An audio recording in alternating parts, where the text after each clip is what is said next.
I've been through different avenues, latitudes and longitudes. Followed my heart for truth pursued. It's given me strength and gratitude. It's opened my mind to realistic views. No more negativity, positivity rules. I've seen through the bullshit and followed the clues. Taking positions to live by the rules.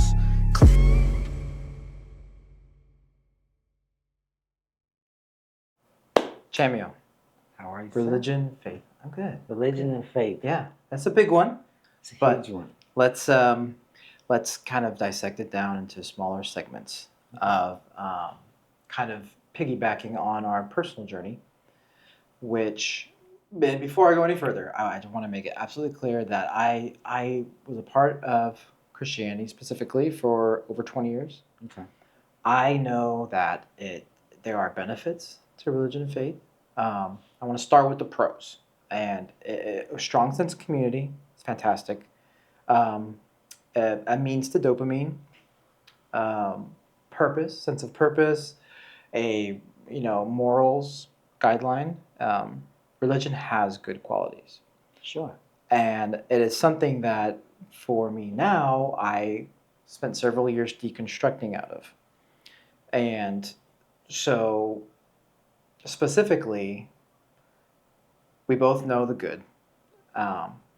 But for myself, I had to get out of it because there were too many things that were blaring red flags for me. And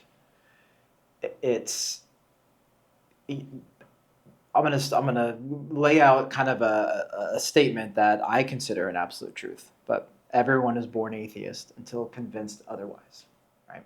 When someone said that to me, I was already in my transition out. That really hit me, and that kind of goes along with what I've said over and over of that all things are made up, right? All words are made up. All of our writing are made up symbols. So therefore, all 10,000 plus gods are made up by man.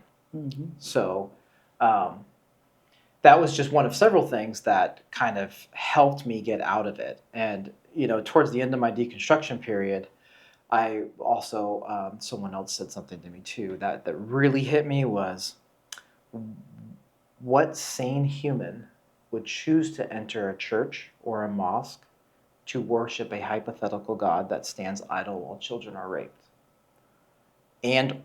Or stands idle while the Holocaust happens, Yeah. And it's just that's like some sick shit. Like, gods are not real, but if they were, or it was, why would you choose to worship that hypothetical? And that was like, whoa. That brought me to I can't even step foot in a church. Even if I don't even participate, I don't even want to be a part of those rituals or that mindset because it comes across as kind of twisted. Does that make sense? Yeah. I think more or less we're looking at a primitive a standpoint in our humanity that has just never deteriorated. Fear-based. Yeah, Yeah. right? So when you look at religion, and this is my point of view, when you look at religion, you look at a entity that's all-knowing, all loving, all powerful, but he's also jealous, he's also angry, and he's also revengeful and all the negatives that come with that. Right. So for me, I feel like religion can start off very pure. Yeah. The concept is beautiful, right? Yeah. And I can get with an intelligent design concept. This is a remarkable world, and everything is in tune, and everything moves the way it's supposed to move until it's erupted, and even then, it kind of balances itself out. So outside of religion, I'm more focused on nature, right, and how it works, and how we're to be in tune with it and work with it, and how the symbiosis of it all just kind of works. Yeah. So I myself, just like you, step away from religion. Yeah. Right? Man, I feel through their either ignorance or their knack to be manipulative, have taken it and used it as a weapon. Right. So that weapon now has had people kill, right, slaughter, rape, destroy.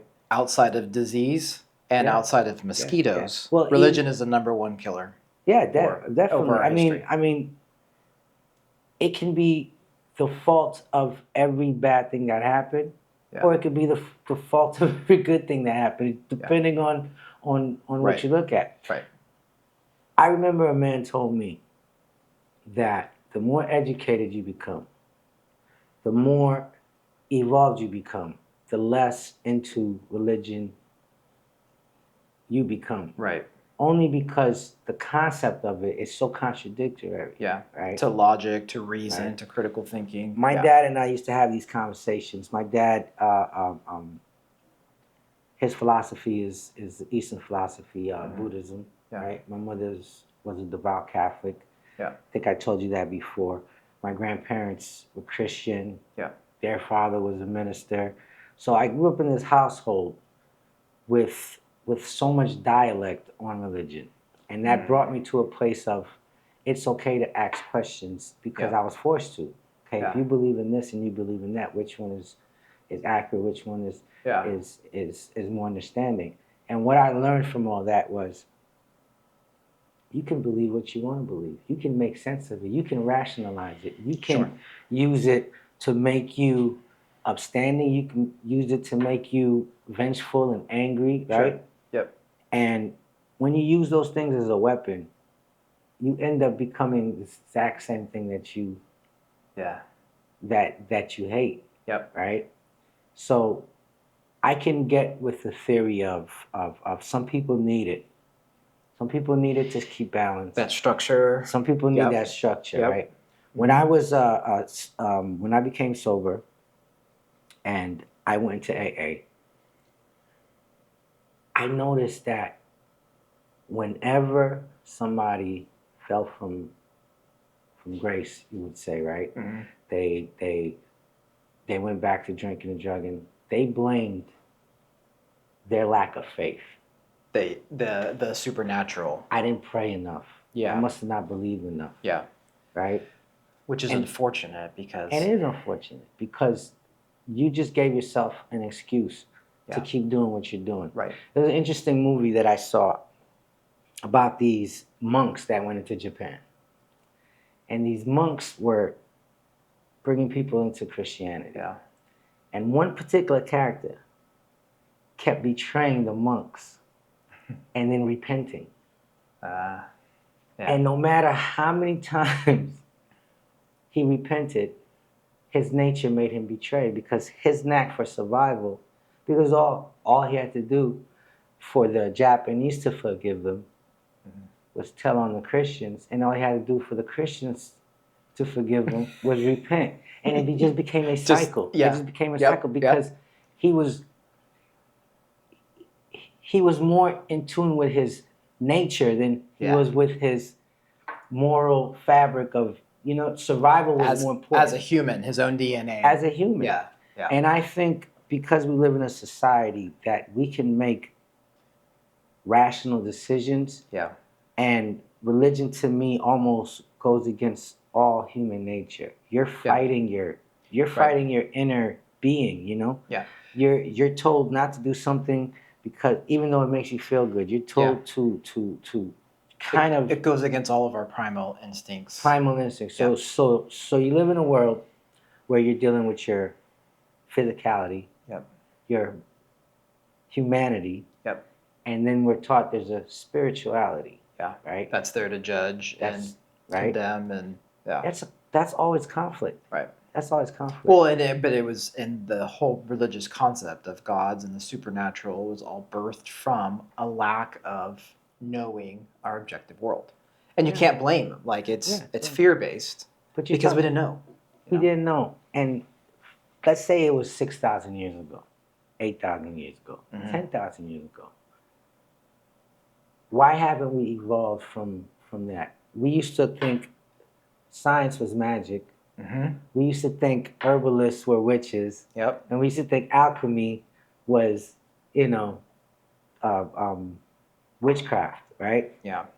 We use that same science, that same magic to evolve society.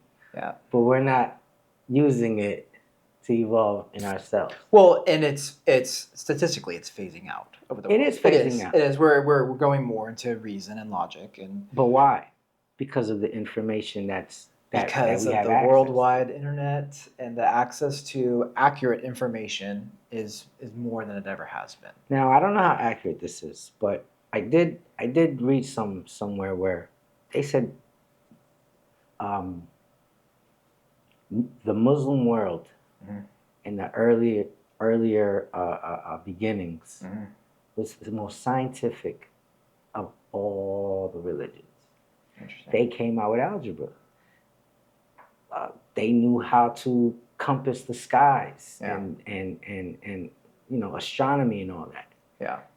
But the more they learned those things, the more they started getting away from the religion part of it. And that's the natural progression. Right? It's a natural progression, and it's happening every day. There are more atheists today, right, than they probably had.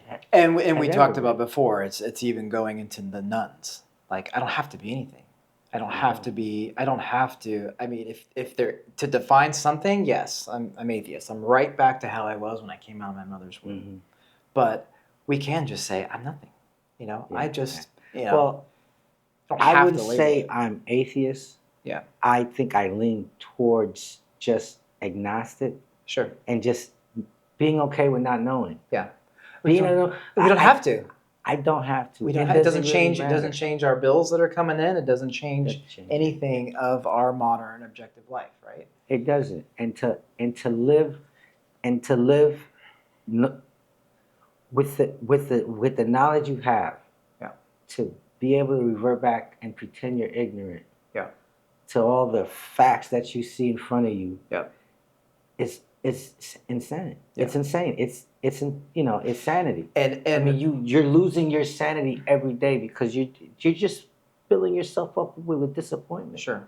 And in my upcoming book titled "The Modern Know-It-All," I dive into some of the delusional aspects of religion. Despite all of its benefits, when you break it down, none of it is actually real according to our objective world. So therefore, a group of humans that gather around once a week and sing songs and worship Gandalf the Grey, they're no more crazy than those that are pointing in a certain direction at a certain time of day and praying to another made-up, or the Christians that go into a place to worship other made-up.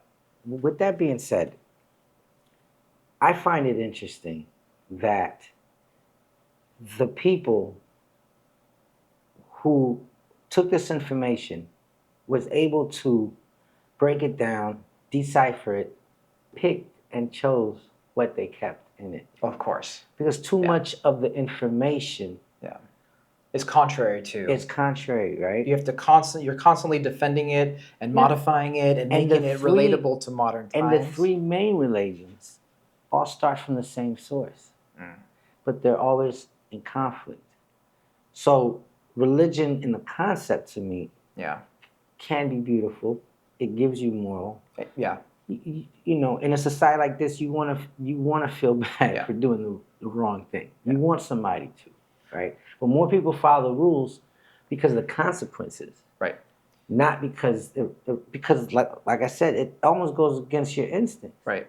And in our modern world today, all those things of community, dopamine, sense of purpose, moral guideline can all be found outside of religion and faith. Of course. More than ever, which is why we are finding alternatives to those groups of people that were conquered and believed in what they wanted to believe in were introduced to another culture, another religion, can you imagine how they had to basically add into some of what they believed in just to make it fit? Mm-hmm.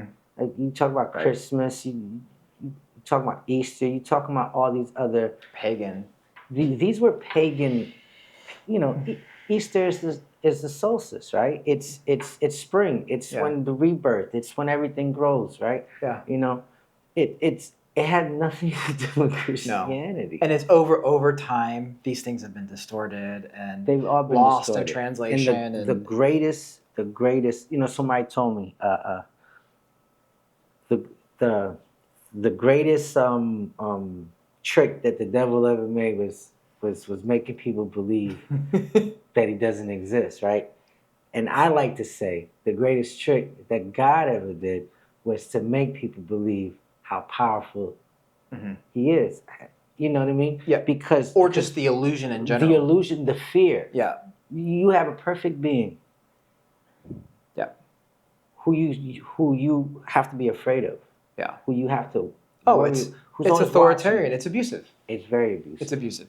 And with that, I just want to say I can agree with you in a lot of the concepts of religion. I like to believe there isn't something intelligent behind us, but I don't think he's controlling our views. If there was, and we can wrap up with this, if there was an all-powerful, intelligent creator, who created that creator?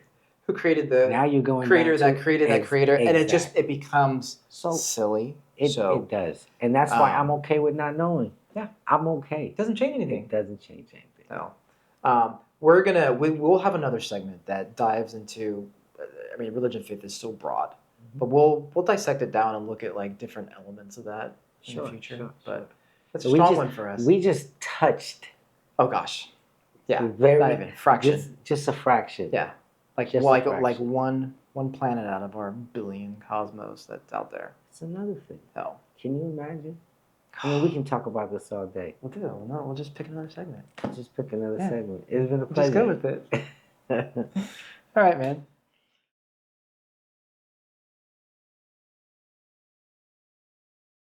Aware of your breath. Aware that there's air. Aware that death's presence has always been here. Aware that all things constantly change. Aware that even a sane man can become insane. Aware that one moment is sunshine while another brings rain. Aware of the happiness. Aware of the pain. I knew it was coming, and I'm glad that it came. Aware of surroundings that will not stay the same. The knowledge we lack is the same that we claim. A smile of content, but we later complain. Teachings of life we all must obtain, but only experience can show us the way.